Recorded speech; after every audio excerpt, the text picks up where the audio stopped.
Bom, fala pessoal. Na aula de hoje, então, a gente vai falar sobre o papel da publicação científica no âmbito acadêmico e profissional, tá? No âmbito acadêmico, que eu diria, seria para a publicação, para a realização de trabalhos de conclusão de curso, né, o TCC, e depois para que vai trabalhar, vai fazer um mestrado, vai fazer um doutorado e vai trabalhar na área acadêmica como professor ou como pesquisador, e também no âmbito profissional, que eu digo, para a carreira de profissional mesmo, né? Então, por exemplo, em odontologia, profissional que vai fazer o atendimento clínico mesmo, né? Atendimento em consultório, atendimento em prefeitura, atendimento da comunidade. Então, seria uma carreira profissional diferente da carreira acadêmica que você vai ensinar, tá? Então, antes de separar para que fazer uma publicação para os dois âmbitos, primeiro vamos falar o que é uma publicação científica, tá? E aí depois disso a gente vai separando, a gente vai destrinchando tudo isso daí. Tudo bem? Bom, o que seria então uma publicação científica? A grande função da publicação científica, e isso é muito importante a gente sempre lembrar, é de comunicar à comunidade científica algum ganho de conhecimento, né? Alguma evidência científica que você aprendeu, que você descobriu através de uma pesquisa, e aí você comunica à comunidade científica através de uma publicação científica. Tudo bem? Bom, basicamente, as publicações científicas, né, então, você pode comunicar uma publicação científica numa revista científica, como a Nature, como a Science, que são talvez as revistas científicas de maior impacto no mundo atualmente. Tudo bem? Bom, todas as publicações científicas, ou pelo menos a maioria delas, elas seguem esse padrão. Né? A gente tem um resumo. Tá? A primeira parte de uma publicação científica sempre é um resumo, né? O título, o resumo, depois a introdução, metodologia, os resultados dessa pesquisa, a discussão, né? Que faltou a discussão, a conclusão e depois as referências. Né? Então vamos falar um pouquinho de cada uma dessas etapas. É lógico que num próximo momento, num segundo vídeo, em outros vídeos, eu vou falar especificamente de cada uma dessas etapas, de como que se escreve cada uma dessas etapas, para que você faça o seu trabalho de conclusão de curso, para que você faça o seu artigo, tudo bem? Mas vamos lá. Então, resumo, nada mais é, né, o próprio nome já diz, é uma versão resumida do seu artigo científico, né, dos resultados que você obteve e que você quis comunicar para essa comunidade científica. Então, por exemplo, eu selecionei um artigo aqui de sistemas adesivos, né, e aqui na primeira parte do artigo ele fala, por exemplo, do problema, qual que é o problema atual enfrentado pelos sistemas adesivos, pela adesão e dentina. Depois, os métodos pelos quais foi realizado esse teste, foi realizada essa avaliação, quais foram os resultados obtidos e depois qual que é a conclusão do artigo. Tá? Então, geralmente, os artigos eles têm essa estrutura, geralmente eles não passam de 250 a 300 palavras, né? Então é uma versão bastante resumida para que o leitor ele tenha interesse em saber um pouco mais desse artigo científico, tá? Para que ele saiba do que se trata esse artigo e aí então ele possa acessar o artigo na íntegra para saber mais detalhes de como o experimento foi realizado. Tudo bem? Bom, depois do resumo a gente tem a introdução. Na introdução a gente vai estabelecer qual que é o problema. Tá? Eu, de uma maneira bastante resumida, eu faço a introdução geralmente em três parágrafos. Tá? Não é uma regra, obviamente, mas eu costumo fazer isso em 3 parágrafos. No primeiro parágrafo eu costumo mostrar qual que é o panorama atual do tema atualizado, do tema que vai ser abordado. Então, por exemplo, sistemas adesivos, se eu fosse fazer uma introdução, eu falaria como eles são utilizados atualmente, qual que é a sua importância, né, na parte de restaurações adesivas, o que tem de bom até agora, o que tem funcionado. No segundo parágrafo, eu explicar o problema. Né? Então, nesse problema, nesses sistemas adesivos, o principal problema que a gente enfrenta hoje é XYZ. Tá? E depois, no terceiro parágrafo, eu ia apresentar uma proposta, uma solução para esse problema, né, que é exatamente a pesquisa que eu realizei para tentar solucionar esse problema, tá certo? Então são esses 3 parágrafos. Ao final do último parágrafo, eu faço então a descrição qual é o objetivo da minha pesquisa. Tá? Na sequência, depois da introdução, a gente sempre tem a metodologia, né? Então, como que foi realizado, como foi desenhado o estudo clínico, ou o estudo, né, a pesquisa laboratorial ou clínica. Então a gente descreve passo a passo, né, detalhadamente como foi executada a pesquisa, de uma maneira tão detalhada que seja suficiente para que outro pesquisador ele também consiga executar a pesquisa com as mesmas características e verificar se ele obtém de fato os mesmos resultados. Então, por isso que a metodologia é super importante de ser bem descrita.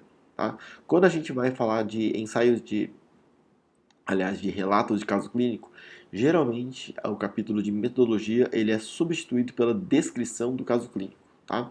E a função é a mesma, para que outro dentista ele consiga também executar um caso clínico de maneira semelhante, baseado na sua descrição de caso clínico e, consequentemente, obter resultados semelhantes aos seus. Tá? Então, é mais ou menos essa a função da gente descrever a nossa metodologia ou descrever a nossa descrição de caso clínico. Tudo bem?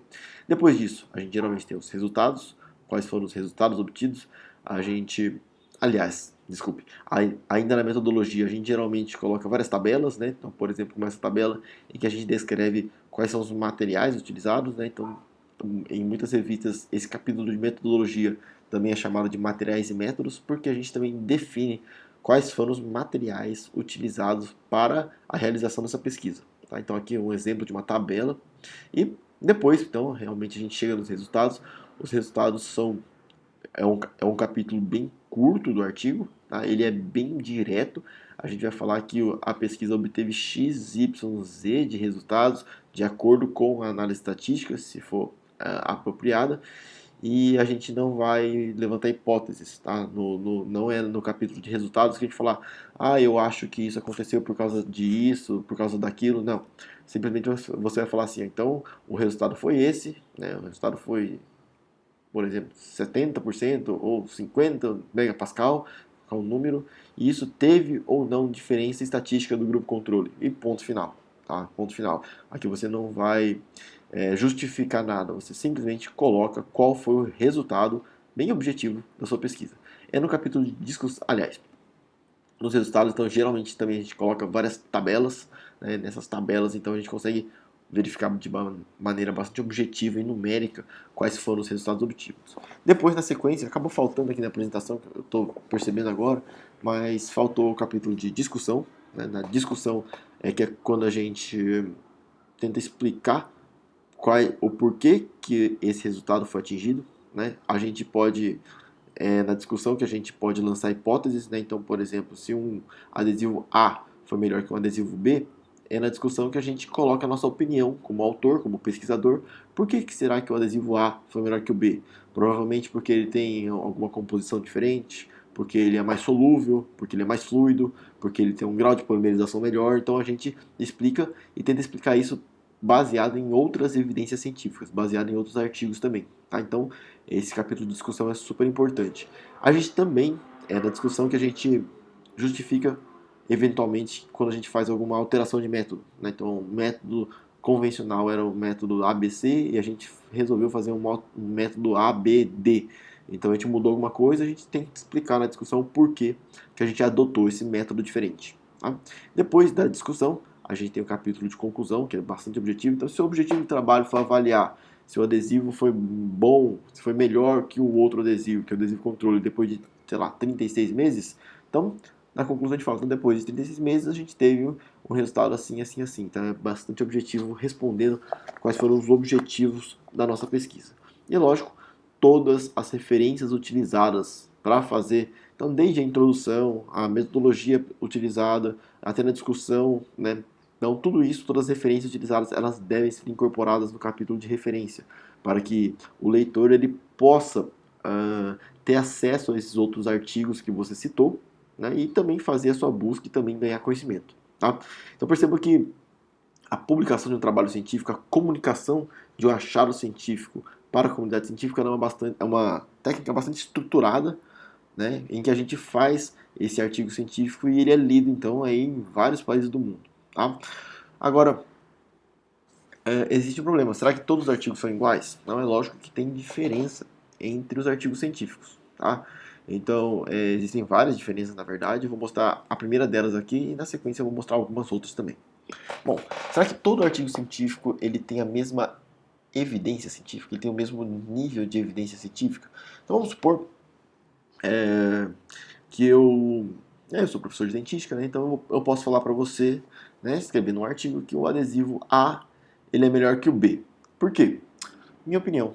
Aí eu olho para esse adesivo, eu acho que esse adesivo é melhor do que o outro adesivo. Tá? Então percebo que opiniões de especialistas ou opiniões de experts na área, elas podem ser confiáveis, tá? Elas até são baseadas em alguma coisa, elas até têm um nível de evidência científica, porém é o nível mais baixo de evidência científica. Tá? Então, a opinião de expert na área, esse expert ele pode eventualmente até estar sendo patrocinado por uma empresa, você nunca vai conseguir saber com 100% de certeza o que se passa na cabeça dele para ele dar essa opinião. É lógico que a gente confia, né? Muita gente, é possível se confiar na opinião de um expert, afinal ele é um expert. No entanto, é o que apresenta, o tipo de artigo que apresenta a mais baixo nível de evidência científica. Tá? Bom, acima disso a gente tem nossos relatos de caso clínico, né? Então, por exemplo, um paciente ele tem um incisivo central que se fraturou, tá? E a gente resolveu fazer uma técnica de restauração modificada, né? A gente faz uma técnica diferente e publica, né? Então a gente mostra o passo a passo da técnica, né? Lá na nossa descrição do caso clínico aliás, lá na nossa introdução a gente fala que é uma técnica difícil, que tem muitos problemas hoje, que a gente resolveu propor uma alternativa a essa técnica. E aí na descrição do caso clínico a gente descreve passo a passo como que a gente fez a técnica restauradora, a gente mostra o resultado final e depois a gente discute. Essa técnica foi melhor por causa disso, disso, daquilo. No entanto, ela tem essas limitações, ela tem essa dificuldade. Quando acontece isso, a gente não pode fazer aquilo. Então a gente discute tudo isso e depois tem a conclusão, não, a técnica ela é eficiente. Tá? Então, o autor ele fez, né, o procedimento, né, ele fez o caso clínico, então ele já tem um nível de evidência científica um pouco maior. Agora, será que o fato de, por exemplo, eu ter feito a técnica, será que ela vai servir para todo mundo? Claro que não, né? Claro que não. É claro que existe a necessidade de se testar mais vezes essa técnica. Ela funciona comigo, né? Eu sou uma pessoa só.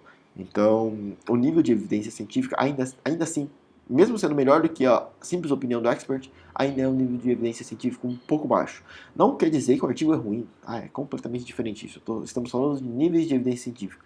Por exemplo, se é um produto novo, que não tem no mercado, que não tem nenhum outro tipo de pesquisa, se tiver uma descrição de caso clínico, esse é o artigo de maior nível de evidência científica. Tá? Então, há de se ter esse critério na cabeça na hora de fazer a avaliação dos artigos. Tudo bem?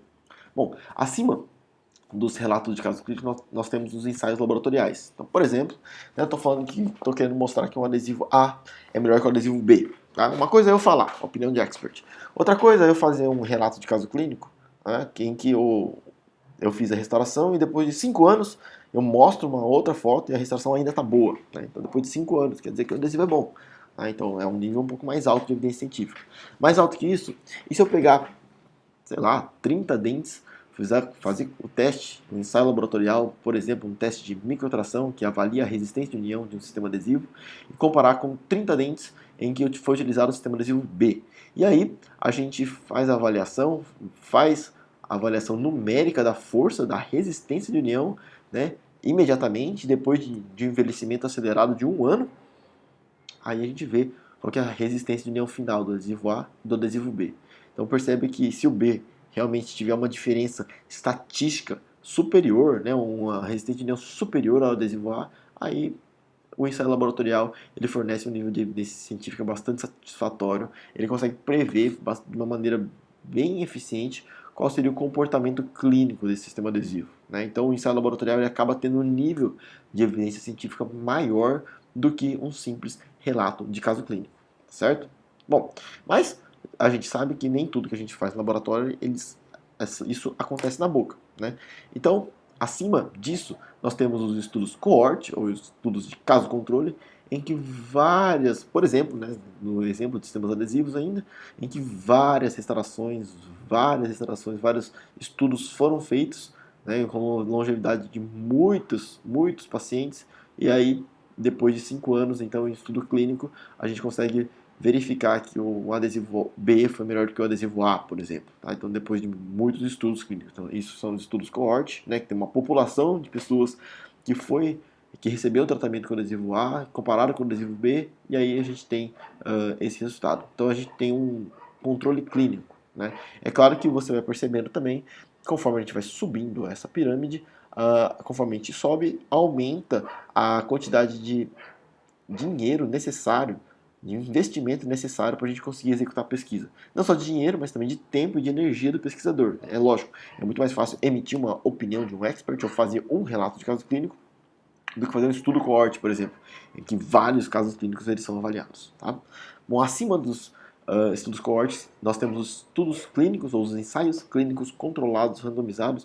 É um tipo de pesquisa bastante específica, bastante difícil de ser realizada, porque existe a necessidade da gente controlar todos os fatores que estão envolvidos nessa pesquisa. Então, por exemplo, se eu vou fazer uma pesquisa de um ensaio clínico controlado randomizado, comparando o sistema adesivo B com o sistema adesivo A, todos os pacientes eles têm que ter uma faixa etária parecida, todos os pacientes eles têm que ter o mesmo dente, né, um dente parecido sendo restaurado, todas as cavidades devem ter o mesmo tamanho, né, praticamente o mesmo tamanho, por exemplo, com todas elas com margem dentina ou todas elas com margem esmalte, né, com uma abertura vestibulolingual de 1/3 da distância intercuspide. Então tudo isso tem que ser bem padronizado. Normalmente as pessoas que vão executar a restauração são as mesmas, né? Então a pessoa que vai fazer a restauração do adesivo A tem que ser a mesma pessoa exatamente que fez a restauração do adesivo B. Normalmente essa pessoa ela tem que ser cegada, ou seja, ela não sabe se está utilizando o sistema adesivo A ou B, né? Ela usa o sistema adesivo, mas ela não sabe qual vai ser o resultado, porque ela poderia inconscientemente influenciar no resultado final da pesquisa. Então ela não sabe qual é o adesivo que está sendo utilizado para fazer a restauração, e isso é avaliado ao longo de vários anos, né? 1 ano, 2 anos, 5, 10, 15 anos. Então a gente tem um controle clínico de bastante tempo dessas restaurações, e o avaliador geralmente é cego também. Ele vai fazer a avaliação da restauração, ele vai adotar critérios conhecidos na literatura, por exemplo, o FDI ou o SPHS, que são critérios de avaliação de restaurações, e aí isso vai ser contabilizado numericamente, vai ser feita uma análise estatística. Muitas vezes o estatístico também é cego, ele vai falar que o adesivo, aí ele vai inventar um número, né? O adesivo azul é melhor do que o adesivo amarelo, e aí depois, só assim, aí um outro pesquisador, né, o pesquisador que está fazendo a organização de todos esses dados, ele vai falar, o adesivo amarelo é o adesivo B, e o adesivo azul é o adesivo A, e aí sim que se obtém o resultado científico, né? Aí sim que se obtém o resultado, e percebe que tendo tudo isso de controle, o nível da evidência científica ela aumenta muito, muito. Tá? Então é uma pesquisa muito difícil de ser realizada, porém é uma pesquisa bastante confiável. E acima disso, acima ainda dos ensaios clínicos controlados randomizados, existem as revisões sistemáticas como meta-análise. O que é uma revisão sistemática? É uma revisão, né, então, em que vários artigos são selecionados. Tá? Esses artigos, eles obrigatoriamente são estudos clínicos controlados, randomizados, ou seja, nenhum desses estudos aqui embaixo normalmente entra numa revisão sistemática, só entram os ensaios clínicos controlados, né, desde que sejam bem executados, e aí é feita uma meta-análise, né, uma análise entre os dados dos diversos artigos. Então o número da amostra acaba aumentando muito. E aí a gente tem, por fim, então, o máximo nível de evidência científica de uma pesquisa. Tá? Então, essa é uma das maneiras da gente avaliar, da gente classificar qual que é o artigo que a gente está estudando. Tá? Uma das maneiras, ainda vou mostrar outras maneiras que a gente pode classificar esse artigo científico. Tudo bem? Então aqui, baseado nisso, tá? Você vai poder escolher então qual que é o tipo de artigo científico que você vai ler ou que você vai escrever no seu trabalho de conclusão de curso. Né? Esse vídeo eu estou fazendo para os alunos da Fundação Municipal de Educação e Cultura de Santa Fé do Sul, da FUNEC, em que os alunos eles estão sendo estimulados a fazer o seu trabalho de conclusão de curso em formato de artigo. Né? Então nós temos todos esses tipos de artigos, tá certo? E é lógico que no TCC, né, durante a graduação, a gente não tem tanta infraestrutura, tanto tempo, tanta experiência para poder fazer, por exemplo, uma revisão sistemática, um ensaio clínico controlado, randomizado. É muito difícil a gente executar esse tipo de pesquisas. Tá? Mas estudos coorte, ensaios laboratoriais, até que é possível que a gente faça. Com certeza os relatos de caso clínico e opiniões de experts, né, então associados ou baseados em uma revisão de literatura, também são os tipos de artigos que a gente pode tentar pensar em fazer durante um trabalho de conclusão de curso. Pelo menos é o que eu indico. Tá? Aqui, ensaios clínicos controlados, a gente vai começar a trabalhar muito mais em mestrados, né? Mestrado, doutorado. Então aqui a gente tem muito mais infraestrutura para fazer esse tipo de trabalho. Tudo bem? Bom, bom, aqui tem um exemplo, né? Então quem quiser saber como que é um ensaio clínico controlado randomizado, é como esse estudo aqui, ó, do Logercio, né? É um pesquisador brasileiro da Universidade de Ponta Grossa, no Paraná, e ele que fez esse ensaio clínico controlado randomizado com 36 meses de avaliação de um novo sistema adesivo universal que está presente no mercado. Tá? Então, para quem quiser saber um pouquinho mais desses sistemas adesivos, essa é, por exemplo, uma das evidências científicas mais fortes que nós temos na literatura. Tá? Dentre outras várias, eu vou mostrar para vocês outros critérios de avaliação que a gente tem. Bom, como que a gente busca, né? Como que a gente acha um artigo como esse? Então, uma das grandes dificuldades é como a gente vai encontrar. Será que se a gente simplesmente jogar no Google vai aparecer esses artigos científicos? Muito provavelmente vai aparecer várias informações desconexas e a gente tem dificuldade de encontrar quais são os melhores artigos científicos. Para isso, então, para tentar reunir esses artigos científicos, existem algumas bases de dados. Tá? Algumas bases de dados.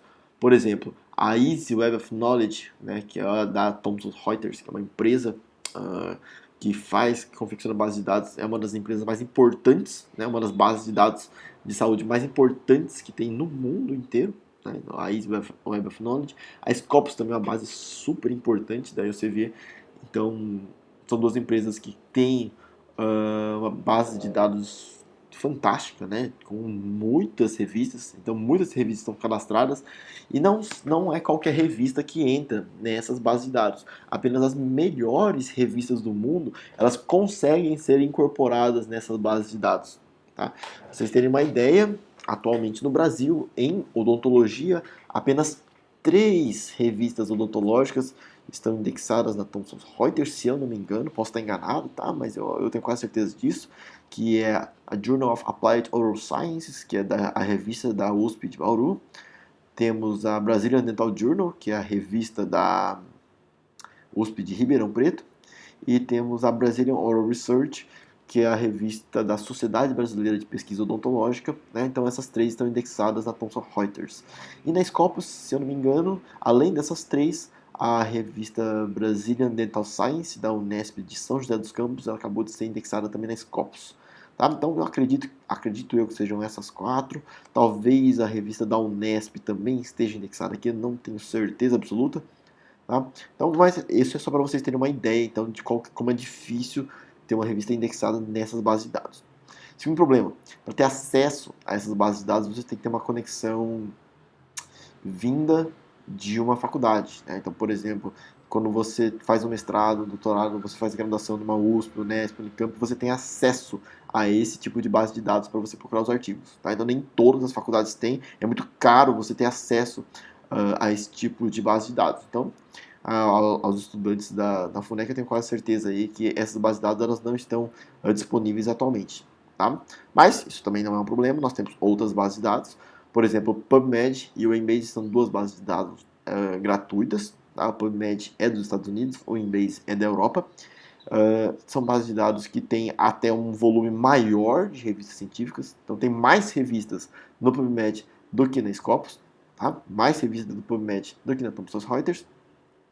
E nessas revistas a gente consegue encontrar artigos científicos de alto impacto. Tá? Então, essas bases de dados, eu acredito que sejam as bases de dados mais utilizadas no mundo, tá? Principalmente PubMed, eu acho que acredito eu que seja a base de dados em saúde que é mais utilizada no mundo. Tá? Vou mostrar para vocês como a gente pode utilizar e alguns artigos científicos a gente consegue fazer o download gratuito através dessa base de dados. Algumas revistas elas não são gratuitas, elas são pagas e a gente tem que pagar por artigo que a gente for fazer o download. Depois nós temos outras bases de dados, né? O Google Scholar é uma base de dados também importante, tem crescendo bastante, tá? É lógico que ela seleciona bem menos os artigos científicos, mas a gente tem a oportunidade de encontrar vários artigos aqui no Google Scholar e também outras bases de dados, a base de dados latino-americana, o Linux e a Biblioteca Virtual em Saúde, são outras bases de dados que a gente também pode utilizar para fazer a busca desses artigos científicos. Tudo bem? Aqui um exemplo, né, da Easy Web of Knowledge, né, ela mudou o nome, agora Web of Science, aqui da empresa Thomson Reuters. Aqui eu fiz uma busca, né, dos sistemas adesivos universais, né, eu queria um estudo clínico, fiz a busca, cliquei aqui em pesquisa e ele encontrou vários artigos científicos aqui, na verdade 119 artigos. Né? Eu selecionei então alguns artigos aqui, cliquei no artigo, aí eu encontrei aquele artigo do professor Lorgercio, né, por exemplo, tá, em setembro aí de 2015. Tá, então aqui, como eu tenho acesso, eu estou com acesso da USP, né, então aí eu consegui fazer o download desse artigo na íntegra para poder fazer a leitura e adquirir o conhecimento proveniente desse artigo científico. Tá? Aqui, se você utilizar a base de dados PubMed, que eu falei que é uma base gratuita, qualquer um pode utilizar, eu também coloco as minhas palavras-chave, clico aqui em pesquisar, e aí o quinto artigo também foi o mesmo artigo do professor Logercio. Eu clicando nesse link, também tenho acesso ao resumo do artigo, tá? O resumo de todos os artigos do mundo você tem acesso aqui no PubMed, todos os artigos indexados no PubMed, né? Das revistas indexadas no PubMed, e aí, como eu tenho acesso ao USP, eu também poderia fazer o download desse artigo na íntegra, tá? Lembrando novamente que nem sempre você consegue fazer o download do artigo na íntegra, tá? Muitas vezes você tem que fazer o pagamento desses artigos, tá certo? Mas o resumo é bem possível que você consiga. Essas bases de dados, elas são totalmente em inglês, né? Um grande 99% dos artigos estão em inglês, então é necessário que você tenha um conhecimento dessa língua estrangeira para ter acesso, né, ao conhecimento publicado nesses tipos de artigos científicos. Tudo bem? Então aqui, clicando naquele link, você é direcionado para a mesma página, você clica no download do PDF e aí você tem o artigo na íntegra para você poder fazer a leitura e eventualmente colocar alguma informação desse artigo científico lá na sua tese, na sua dissertação de mestrado ou no seu trabalho de conclusão de curso, certo? Bom, eu falei então um pouquinho dos principais artigos científicos, né? Então aqui é um achado científico, né? Ele avaliou, por exemplo, os 36 meses, como que se comporta esse sistema adesivo universal, é um achado científico, e ele publicou isso, é uma informação importante para a comunidade científica, ele publicou isso, tá? Bom, para quem que é importante fazer publicação? Tá? Será que é importante para todo mundo? Tá? Depende muito, depende do tipo de carreira que você quer seguir. Tá? Então, eu dividi basicamente aqui duas carreiras que você pode seguir em odontologia. Tá? A stricto sensu, né? O nome diz estrito, né? Porque é mais restrito mesmo, é mais difícil. A gente normalmente tem menos pessoas que seguem essa carreira. Elas se dividem em mestrado, doutorado ou mestrado profissional. Tá? Basicamente, essa carreira é para quem quer ser pesquisador ou quem quer ser professor. No Brasil não tem diferença, o professor e o pesquisador são a mesma pessoa.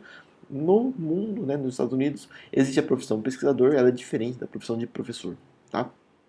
Bom, para quem faz mestrado, doutorado, mestrado profissional, é super importante ler artigos científicos internacionais e também publicar artigos científicos internacionais. Isso conta ponto no currículo, tá bom? E para quem vai fazer a parte do lato sensu, né, por exemplo, uma especialização, que vai atuar num consultório odontológico, numa clínica, talvez não tenha tanta necessidade de você fazer uma publicação científica numa revista de alto impacto internacional. Você não precisa descobrir uma coisa nova e esse tipo de currículo não vai necessariamente fazer com que você seja um profissional melhor. Tá? O que faz você ser um profissional melhor na parte do lato sensu, você ter uma habilidade manual muito boa, saber fazer marketing, saber fazer vendas, ter uma infraestrutura, um consultório bacana. Então são objetivos distintos, diferentes. Tá? Então é importante você saber direcionar para onde você quer ir. Se você quer ir para o lado stricto sensu, né, em âmbito acadêmico, ou se você quer ir para o lado profissional. Tá? Que é importante fazer isso?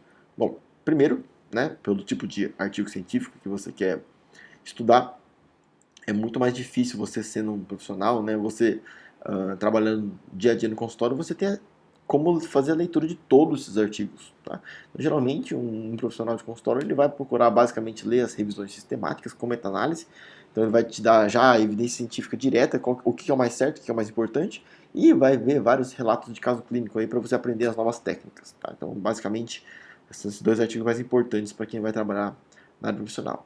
Já na área acadêmica, você tem que ler tudo. Tá? Você tem que ler, você tem que ter conhecimento de todos os tipos de artigos e ter uma noção boa de como eles estão sendo publicados aí na literatura. Tá?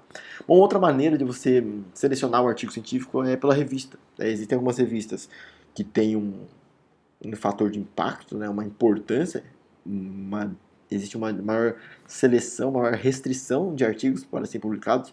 Por exemplo, na área da dentística e de odontologia, a gente tem o Journal of Dental Research, o Journal of Dentistry e o Operative Dentistry, são revistas de qualidade A1. É muito difícil você conseguir fazer uma publicação nessa revista, não é impossível, obviamente, mas é muito difícil você conseguir fazer publicação nessas revistas. Elas são de alto impacto, elas contam muito ponto na hora do seu currículo, tá? E como elas são revistas em que é difícil publicar, normalmente a informação que está nessa revista, o artigo que está nessa revista é uma informação bastante confiável. Tá? Então a gente também avalia os artigos de acordo com o local onde eles são publicados. Quanto às revistas brasileiras, as três mais importantes que eu falei são o Journal of Applied Oral Science, da USP de Bauru, o Brazilian Oral Research, da Sociedade Brasileira de Pesquisa Odontológica, e o Brazilian Dental Journal, que é da USP de Ribeirão Preto. Talvez sejam as três revistas com o maior fator de impacto, com maior qualis no Brasil. Tá? Bom, o que é fator de impacto? Né? Então, eu tenho utilizado esse termo, e o fator de impacto, na verdade, é um número, tá? É um valor numérico, calculado por essa empresa aqui, a Thomson Reuters. Tá? Então, somente revistas científicas que são indexadas a Thomson Reuters, lá, indexadas no Web of Science, são eles que têm, de fato, o fator de impacto verdadeiro. E é um número. Esse número é calculado baseado no número de vezes que o seu artigo científico foi citado por outros artigos científicos. Então lembra na introdução, eu falei que o sistema adesivo ele tem essa característica, essa. Quem falou isso? Referência de uma pessoa. Essa referência ela foi citada uma vez. Então isso aumentou o fator de impacto dessa pessoa que foi citada, certo? Então existe um cálculo matemático para obter esse valor de fator de impacto.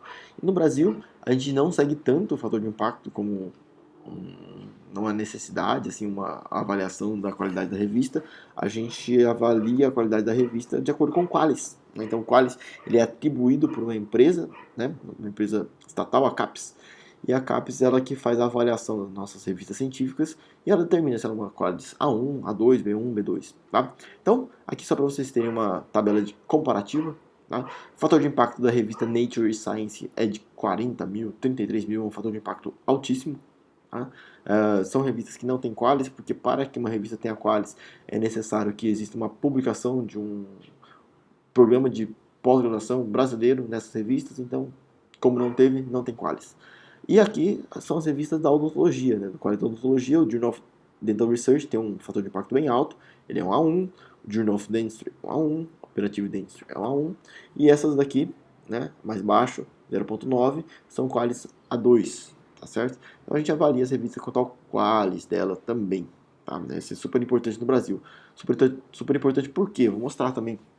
Só que esse é um concurso que eu mesmo prestei em 2015 para a Faculdade de Odontologia de Araçatuba. Era um concurso para docente, para professor, substituto na época. E olha como era a avaliação. Né? Então, para cada artigo científico de qualis A1 que eu publicasse, eu tinha mais 15 pontos. Para cada artigo científico A2, eu tinha mais 12 pontos. Para cada artigo B1, eu tinha mais 10 pontos. E assim vai aumentando a minha pontuação. Então, para quem quer seguir essa carreira acadêmica, prestar um concurso para um professor de uma instituição pública, é super importante a avaliação do qualis. Tá? Então, se você quer prestar um concurso, ou passar no mestrado, passar no doutorado, ter produção científica, ter artigos publicados em revistas de alto impacto é importante para você. Se você vai trabalhar no consultório, isso não é tão importante para você. O seu paciente ele não vai ler essas revistas, tudo bem? Aqui também, como você pode ver, os programas de odontologia, né, os programas de pós-graduação, esses também são conceituados pela CAPES. Então, por exemplo, esse programa Ciências Odontológicas Aplicadas é o programa de pós-graduação da USP, de Bauru. Ele tem a nota 5, no mestrado e 5 de doutorado. Tá? Essa nota vai até 7, tá? Mas 5 é uma pontuação altíssima para se conseguir num programa de pós-graduação. Tá? Então, a CAPES ela também avalia os programas de pós-graduação muito baseado no tipo de publicação que esse programa consegue fazer. Tá? Então, se esse programa está publicando mais artigos de qualis A1, ele aumenta pontos. Tá? Diminuindo a qualidade dos artigos, ele também diminui de pontos. Tá? Bom, e para você que eventualmente quer partir para o lado da especialização, pela lato sensu, que não tem problema nenhum, é um excelente caminho para se seguir na odontologia, altamente lucrativo. Você, óbvio, pode ler essas revistas, que ele tem um grande problema. Essas revistas, elas são em inglês, né? Então você vai ter que ter um domínio da língua aí para poder absorver esse tipo de conteúdo. Existem revistas também em português, tá? Então, Full Dentistry Science, Dental Press, Clínica, Dicas, existem várias revistas brasileiras. No entanto, a maioria dessas revistas, elas são pagas, tá? Você tem que pagar pela assinatura da revista, você recebe a revista em casa e você muitas vezes tem acesso online também a essas revistas. E aí você então pode se atualizar, tá? Em português, é lógico que a publicação em inglês, ela traz evidências científicas mais atualizadas, até o pesquisador publicar em português demora muito mais. Para quem é pesquisador, né, por exemplo, eu faço pesquisa, se eu tenho uma pesquisa de alto impacto, uma pesquisa que demorou para fazer, gastei muita energia, muito dinheiro, eu vou tentar publicar essa revista, esse artigo numa revista de alto impacto. Então eu vou escrever esse artigo em inglês e publicar naquelas outras revistas. Tá? Essas revistas aqui, ó, todas essas, elas têm um Qualis B4. Tá? Então você pode ver, ela conta muito menos ponto para mim. Então por isso que eu não publico nelas, eu tento publicar nas outras. Agora quando eu tenho um relato de caso clínico, por exemplo, em que aquelas revistas de maior impacto, elas nem aceitam o relato de caso clínico, aí eu tenho a tendência de publicar nessas revistas aqui. Conta ponto para mim também, né? E oferece para os leitores a oportunidade de receber esse conhecimento. Tá? Então é mais ou menos assim que funciona. Bom, o que nós temos atualmente, nossa ideia atualmente aqui na FUNEC, é da gente criar uma revista científica da odontologia. Tá? A gente está com um projeto aí que está bem adiantado, né, com as normas escritas, o escopo da revista, nós estamos formando um conselho editorial, e a revista científica da FUNEC, ela vai ter alguns diferenciais. Ela não vai ser uma revista com tanto conteúdo técnico-científico, né? Então não é para publicar pesquisas de alto impacto nesse tipo de revista, mesmo porque uma pesquisa de alto impacto ela tem a tendência de ser publicada em revistas de quali A1, qualis A2, né? E para isso, então, a revista tem que ser em inglês, ela tem que ser avaliada por revisores internacionais, coisas que atualmente nós não temos na FUNEC, e não é porque nós não conseguimos, tá? Os professores até têm contato com esses revisores, seria possível. No entanto, até que a gente conseguisse uma avaliação da CAPES para ter um qualis alto, a gente ia demorar muito para atrair os melhores artigos científicos. Então, teoricamente, o nosso qualis ia demorar muito para subir. Mas ao invés disso, né, então ao invés de brigar por qualis, a gente está tentando brigar por qualidade. Está tentando oferecer uma revista não para quem é pesquisador. A gente quer oferecer uma revista para quem vai partir para o lado lato sensu, né, para quem vai trabalhar no consultório, vai trabalhar no dia a dia, vai trabalhar na prefeitura e precisa fazer, por exemplo, uma atividade de transformação social. Tá? Então, a gente vai buscar artigos de fácil leitura, escritos em português e que tenham atratividade, que você tenha vontade de fato de ler. Né? Então é um lançamento, em breve a gente vai estar mostrando mais detalhes da nossa revista científica. A gente tem a ideia de divulgar essa revista nas redes sociais para que você tenha mais acesso a essa revista. Tá? Então fica ligado aí. Em breve, provavelmente, nós teremos novidades quanto à revista científica da FUNEC. Ela vem com uma proposta diferenciada de ser uma revista de alto impacto, mas não fator de impacto, não um valor numérico, mas de fato proporcionar uma verdadeira transformação social. De fato, que seja uma revista muito lida pelos estudantes de odontologia, pelos profissionais de odontologia da região. Tá? Então, é essa a ideia da nossa revista. Tá? É lógico que o objetivo desse vídeo é falar do trabalho de conclusão de curso, do TCC, mas como os TCCs eles terão a característica eles poderão ser escritos em formato de artigo, então já que eles tenham esse formato para ser publicado na revista. Tá? Então a gente vai passar posteriormente as normas da revista para vocês aí, para vocês terem acesso para fazer a leitura, tá? Mas por enquanto essa é a informação mais importante que eu gostaria de passar para vocês. Tá? Então nos próximos vídeos aí a gente vai continuar conversando. Nos próximos vídeos eu vou falar então como que a gente escreve cada uma das etapas de um artigo científico, tá certo? Então um grande abraço aí e até o próximo vídeo, pessoal.